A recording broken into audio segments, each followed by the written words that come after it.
రఘువతం రెడ్డి గారు.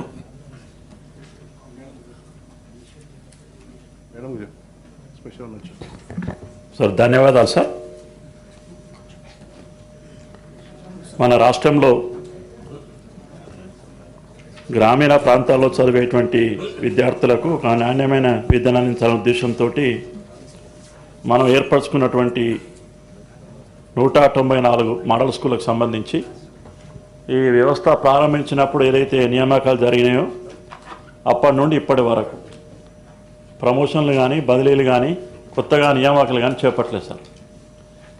ఆ విషయంలో ఇప్పుడు రాష్ట్రంలో ఉండే అందరు ఉద్యోగులకు ఉపాధ్యాయులకు బదిలీలు జరుగుతున్నటువంటి రాష్ట్ర ప్రభుత్వం ఇచ్చిన వెసులుబాటుకు ఆ పాఠశాల ఉపాధ్యాయులు నోచుకోలేకపోతున్నారు. కాబట్టి నేను పొద్దున్నే మంత్రి గారికి కూడా వినతి పత్రం ఇచ్చి వచ్చాను.